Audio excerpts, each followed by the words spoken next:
Today I'm here with wonderful Victoria from Nutrition by Victoria. Hi Victoria, how are you doing?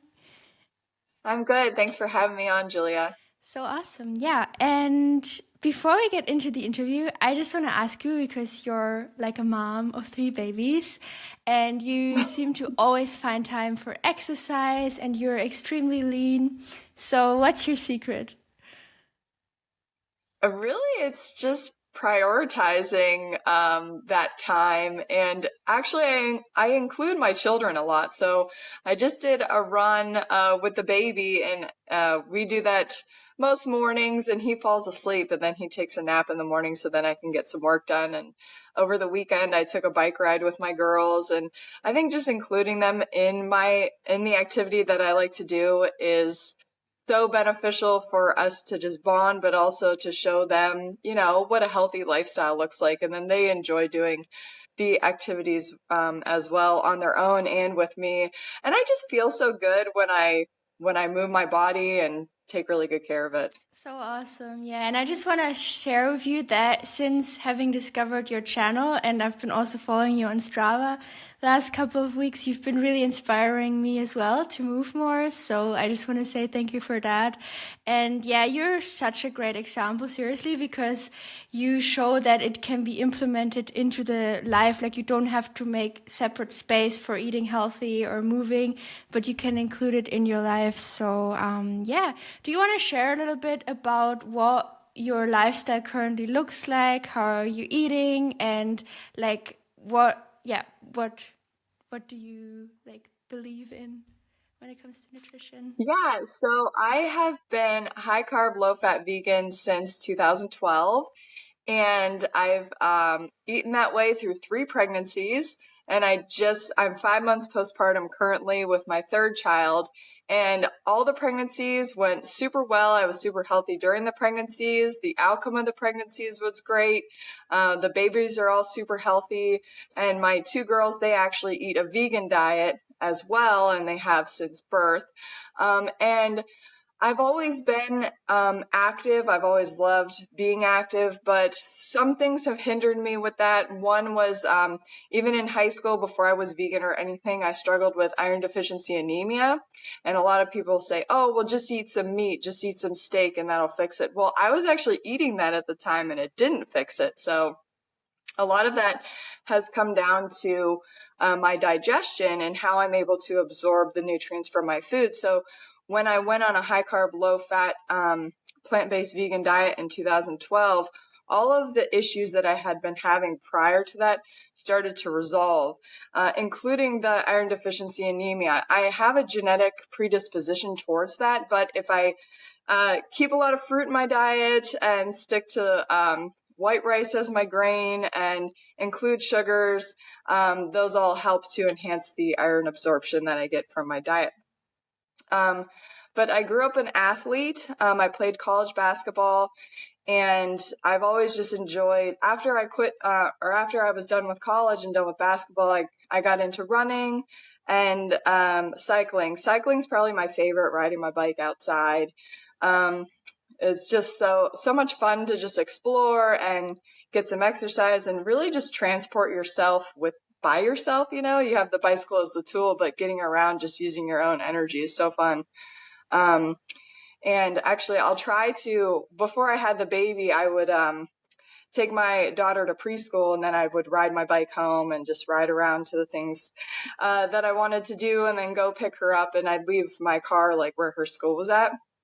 So really, when you said that implementing, healthy principles into your own lifestyle is really the key to success with a healthy diet and lifestyle, because it's got to work for you, right? You can't be eating foods that you don't like. You can't be doing things that you don't like. And it's, some people, like, they can't just ride a bike everywhere like myself because I have children. But if you can and you live in a climate that supports that, then, that's a great way to save money and just, get some exercise in without even having to think about it. But I also have quite an extensive past history of like dieting, and that's why I eventually came to a high carb, low fat, plant-based vegan diet. because I saw Freely the Banana Girl, and I know you just did a video about her, and she was my inspiration. I wanted to be able to eat like her. I wanted to eat as much like fruit and carbohydrates as I wanted, because that's what I really craved after going through like an extensive, at least 5 to 10 years of like trying to calorie restrict, trying to diet, trying to fast, taking appetite suppressants and all of that junk. I was just done with it and ready to be healthy and have the ultimate level of food freedom. So after, recovering from what I call metabolic damage, that's what I experience now. I have the ultimate food freedom. I'm eating some canned peaches and heavy syrup right now. My diet is fruits, sugars, and starches, and that's what I promote to my clients as well. Sticking to a high carb, low fat diet, you can literally eat as much as you want. I have a bachelor's of science in biology and a master's of science in human nutrition, and I wrote up a nutrition program that shows people how the science matches up with the high carb, low fat diet.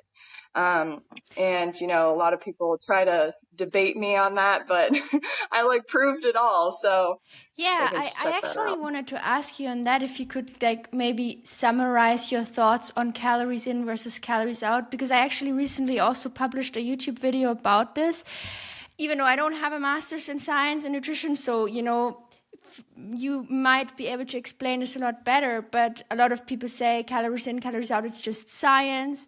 And what are your thoughts on that? And yeah. Yeah, that's a great question. I've been watching a lot of your YouTube content lately. You have a great Oh, channel. thank you.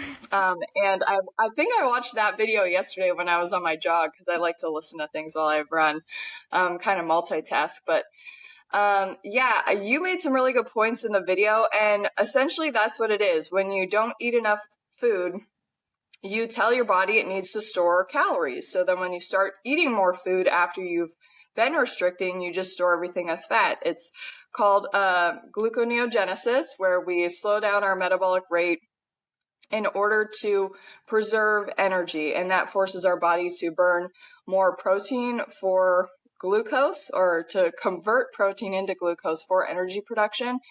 And it also uh, makes us insulin resistant and increases cortisol. There's a whole host of things that change in our physiology in order to keep us alive, basically. I always tell people, well, if you're gaining weight after you've been through a period of restriction, you should celebrate, because really it's a sign that your body is working in order to keep you alive.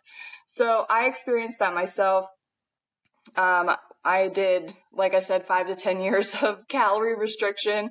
And looking back on that, if I would have just eaten high carb, low fat, I would have never had to go through the metabolic rebound after you go through with restriction. So anytime anybody calorie restricts, carbohydrate restricts, goes on a low carb diet, goes on a keto carnivore diet, which seems really popular now, which is basically putting the body in ketosis, which is what happens after we move through gluconeogenesis. We only stay in that for about 48 hours.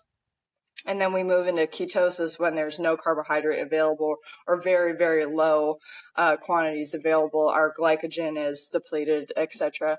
And that forces our body to turn fat into ketones so that we can use those ketones as an alternative source of glucose to keep us alive, right?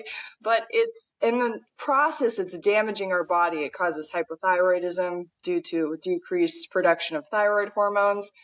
And most importantly, all of this primes our body to be insulin resistant, so that when food starts coming in, our body just stores it as fat, right? Because we just went through a famine. So that's essentially how calories in, calories out work when you do calorie restriction. I've been doing, I like to talk about that on my channel. Well, lately I've been highlighting other YouTubers who promote calorie restriction. And that is the accepted model, is calories in, calories out. In order to lose weight, you have to be in a calorie But do you deficit, right? actually have to? Because I understand the principle of needing to eat unlimited carbs and not forcing that calorie restriction upon yourself. And I have definitely experienced, from coming from water fasting as well and low carb, that it makes you a fat storer. And as soon as you start eating more, your body doesn't store it as fat anymore. Like you can always be full and still lose weight. But I'm still wondering, how does weight loss work then if it's not through calorie restriction? Yeah, so that's a great question, and what I was going to get into next. So I get that question a lot. Well, how do I burn fat if I'm always eating all these carbs, right? As carbs make you fat, apparently, is what the common notion is. Well, in our TCA cycle, which is it's a biochemical pathway that occurs in our mitochondria of our cells that generates energy, or ATP. It's primarily fueled by glucose, but it also has fatty acids from our fat stores, if we were keeping up to a low fat diet, that it will burn as well. So we burn carbs and fats simultaneously, but we need carbohydrates to start the process. It's kind of like when you're making a fire, where you can't just like light a bunch of logs on fire. They won't light on fire, right? They're too big, they're too dense. You need kindling in order to get that fire started, and that's your carbohydrate. Okay, so once you get that kindling going and you have enough of it, you can get those logs lit, and then you can keep burning through your energy, right? So that's the key to weight loss, is not about a calorie deficit. It's about a fat deficit in the diet. So if you maintain a fat deficit with a carbohydrate calorie sufficiency, which means you're never going into gluconeogenesis, so you keep your metabolism high, then it allows for excess body fat to be burned as energy. It utilizes energy. So sometimes people, if they're running a low body fat level and they eat this way, like I'm thinking Durian Rider, Freely the Banana Girl, Get Fit with Natasha, they have to add more fats back into their diet because their body fat can get too low. So that is a sign too that your metabolism is working really well. When you're eating high carb, low fat, and you get too lean, then you got to add the fats back in. That means that your body is primed to burn your body fat from your body fat stores. So yeah, there's a bunch of things that you can kind of look out for. But what When it about, comes to I just have a quick question about the fat, because that's something I've been hearing people say a lot in this movement. And I personally don't fully agree, because I believe that a low fat diet is the optimal, not just for weight loss and getting lean, but also for optimal physical health. Because what I notice when I eat too much fat, my system gets clogged up. And when I then eat fruit, I just feel like I can't actually absorb the sugar from the fruit and I don't feel as good. So, what are your thoughts on that? Yeah, well, too much fat in the diet causes insulin resistance. Yeah. It blocks our body's ability to properly absorb sugar. And that's because it accumulates in the blood, it accumulates in the cells themselves, it accumulates in the area outside of the cells. And we have like receptors on our cells that allow for glucose to come in, and insulin allows glucose to go into the cells. Fructose doesn't need insulin to get into the cells, but glucose does. And so if you're insulin resistant, it means that those glucose molecules, they can't get into the cells in order to generate energy. So, would you still recommend people who are lean to eat fat, like more than like 10%, let's say? Well, it really depends, right?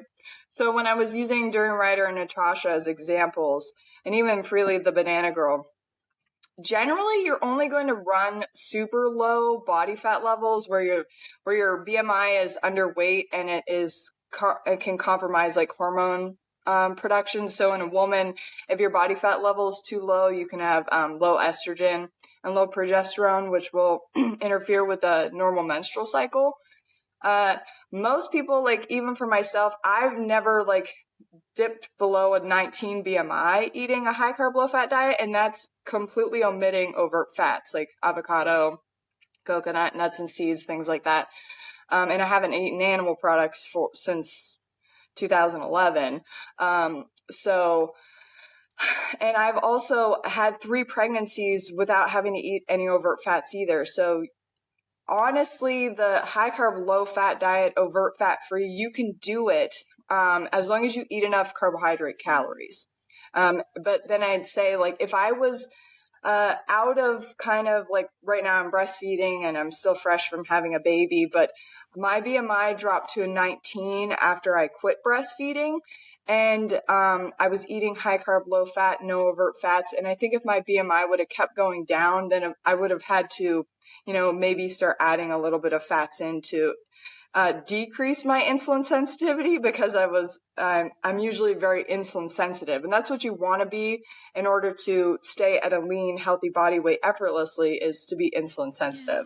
So that means if your body fat is super low, like let's just focus on women for now because that is working Mm-hmm. very differently than men, I feel personally.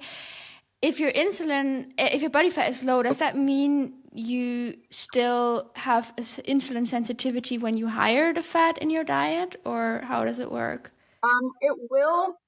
So I consider like having insulin sensitivity and insulin resistance like ranges. So you can be super, super insulin sensitive, like children, for instance. They generally need to have a little bit more fat in their diet. And a lot of that comes down to they can't eat the volume of carbohydrate to fulfill their calorie needs. But also it's because they're so small and their calorie needs are really big for their size. So eating more fats and carbohydrates makes sense for a child. And they're generally very insulin sensitive, but not all children are. There's some, children who have a tendency to be overweight. So in those children, you need to scale back the fats and have them eating more of a high carb, low fat diet. But for a woman who's extremely insulin sensitive, she's probably going to need to add more fats in order to keep some weight on to prevent being underweight and having hormonal issues related to that. But like I said, insulin sensitivity is a range. For myself, I've never been so insulin sensitive that I've been underweight, and it's compromised my hormone production. And then even with being insulin resistant, so somebody can be insulin resistant and be eating a high carb, low fat diet, but they're coming from eating a high fat diet. So it takes like a little bit of time for them to burn some body fat in order to improve their insulin sensitivity, if that makes sense. So it's not so like black and white, I guess, when it comes to insulin sensitivity versus insulin resistance. Cool. Thank you so much for sharing that.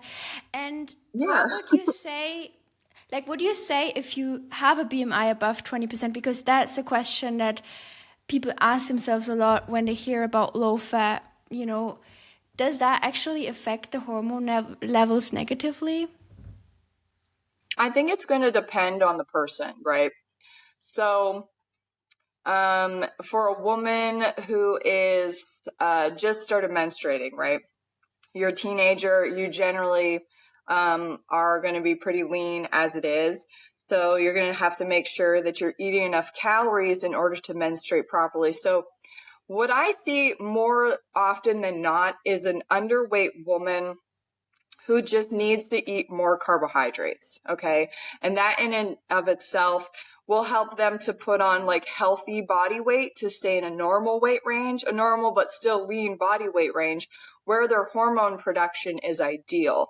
If from there they're maxed out on their carbohydrate intake from fruits, sugars, starches, then you'd want to add, maybe like 10% of fat from the diet.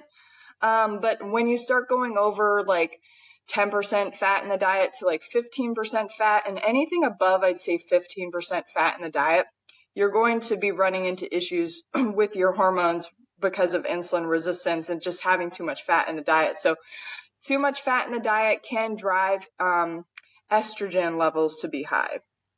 So if that's what's going on, then you'll need to drop the fat. So it really is dependent on the person.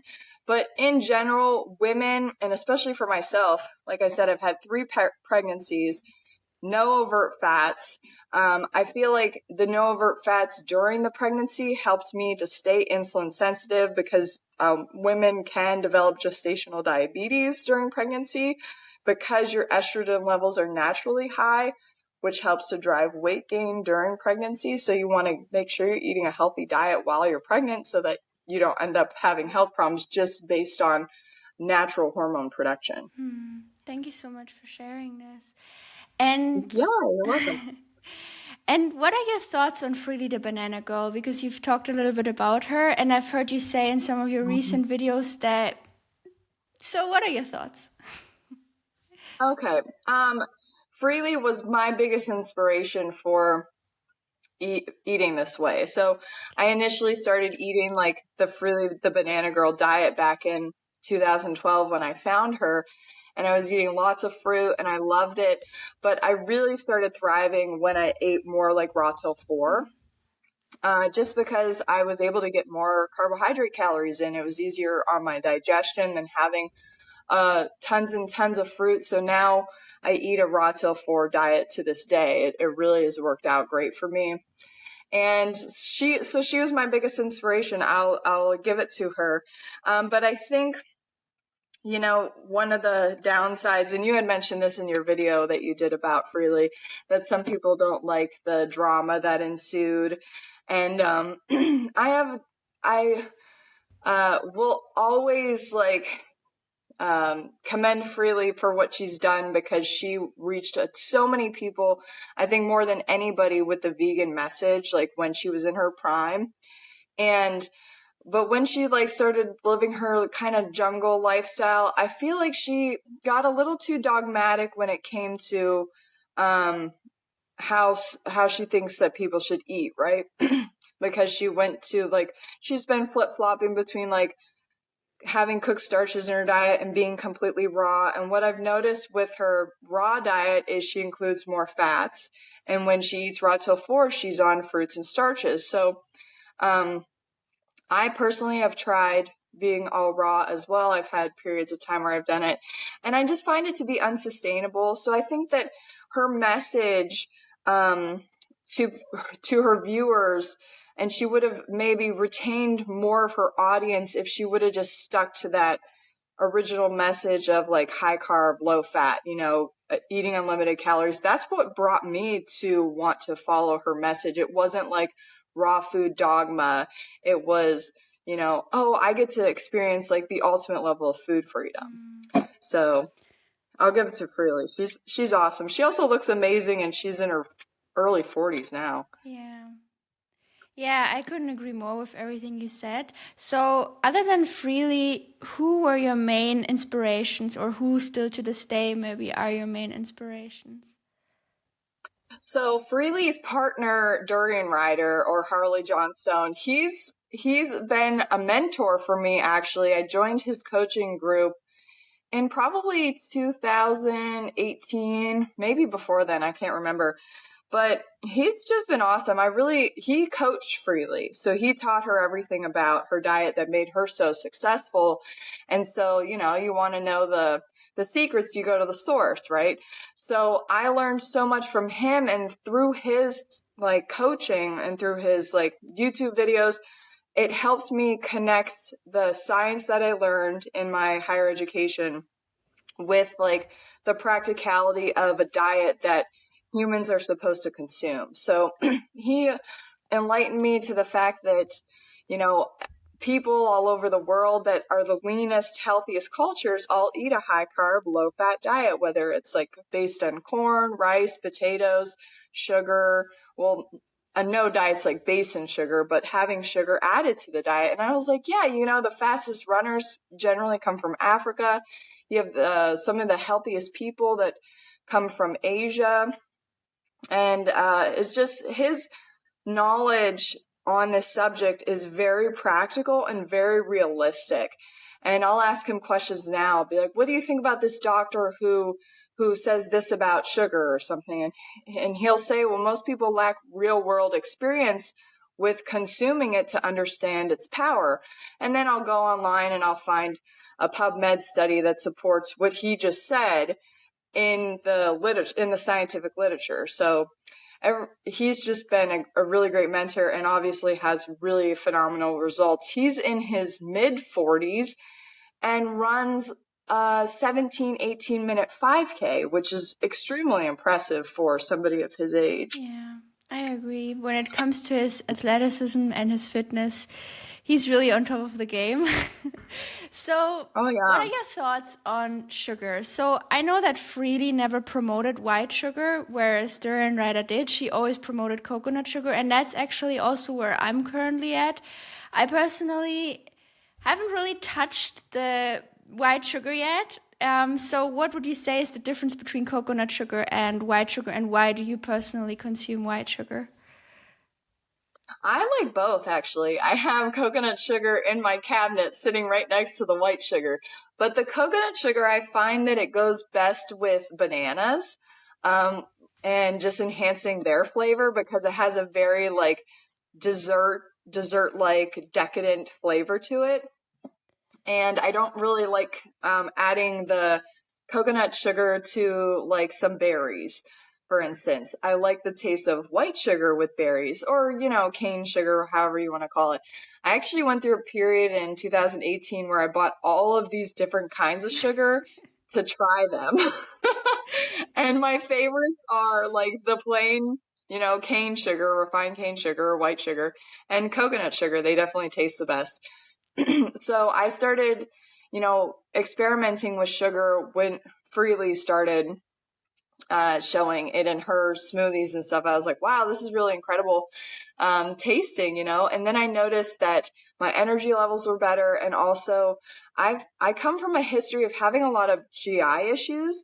And when I added sugar to my diet, it enhanced my gastrointestinal functioning. So I was having like IBS and gastroparesis primarily, and it's really like fixed things. So I don't have nearly as much IBS symptoms and gastroparesis symptoms, if any at all, since adding sugar into my diet. So I know Freely, she had maybe like one video where she was like pro like white sugar. But then, with Harley promoting it, I was like, okay, fine. Ever since becoming a mom, my energy demands are so much higher. So in order for me to be like fit and active, I have to have some kind of supplement in my diet that's going to give me more bang for my buck, right? And that's where sugar comes in. Because otherwise, I've tried eating a diet without sugar where it's just whole foods based, and I struggle with energy. I struggle with being as productive as I am when I include sugar. So for me, that was a simple thing. Like, I'll include more sugar in my diet and I'll be more productive. And I'm more productive with my business. I'm a better mom. I'm fitter. Everything just, works better. I sleep better. But I'd say, like, if somebody's sedentary and they don't really have any fitness goals, and, their life is pretty, easy, I guess, then I'd say you could probably get away with not having sugar. But I know that you like to eat a lot of fruit. And when you eat a lot of fruit for so many years, you realize that not all fruit is as tasty as others. And that has to do with their sugar content. It's actually called their Brix value. So fruit or food in general, but this primarily applies to fruit. And because the Brix value came out of growing fruit, like tomatoes, peaches, bananas, whatever. So they would test the Brix value to determine what they needed to add to the soil. So the Brix actually translates to which fruit has the highest sugar content. And then that would mean that it would have a higher nutrient profile, and also would be tastier, and also would last longer because sugar is a natural preservative. So fruits that have a higher sugar content would generally be more shelf stable than fruits that don't. This doesn't apply to tomatoes, though, is what they found in the study. So it just made sense to me that if a fruit isn't that sweet, and fruit's kind of expensive too, especially nowadays, that I just add some sugar to it to bring up that sweetness, so then I'd get the sugar that I need from that fruit by adding extra to it. And then I'd also get the nutrients from the fruit because I'm eating it now that it tastes good. So cool. And yeah, I've actually, the last couple of 2, 3 weeks, I've been experimenting also with adding sugar. I always added it when I would eat cooked food, because I've just noticed it tastes not as bland when you add something sweet to the cooked food, like not going overboard with it. Yeah. And it satiated me, Yeah. satiated me more. But once I started also sometimes adding it to my fruit meals, like literally like 2 weeks or 3 weeks ago, I just every day felt like going out for a run. Like, it took me zero willpower. And something that I have also noticed from observing people like you, or also Pauline, and many others who eat this kind of way is that they're so calm and relaxed. You know what I mean? Like, Yeah, well, sugar it lowers cortisol. yeah, So you want to be calm all day and productive and and focused. carved That's up. what it'll do for Yeah. you. So, Yeah. do you think there are any negative like side effects from sugar? No.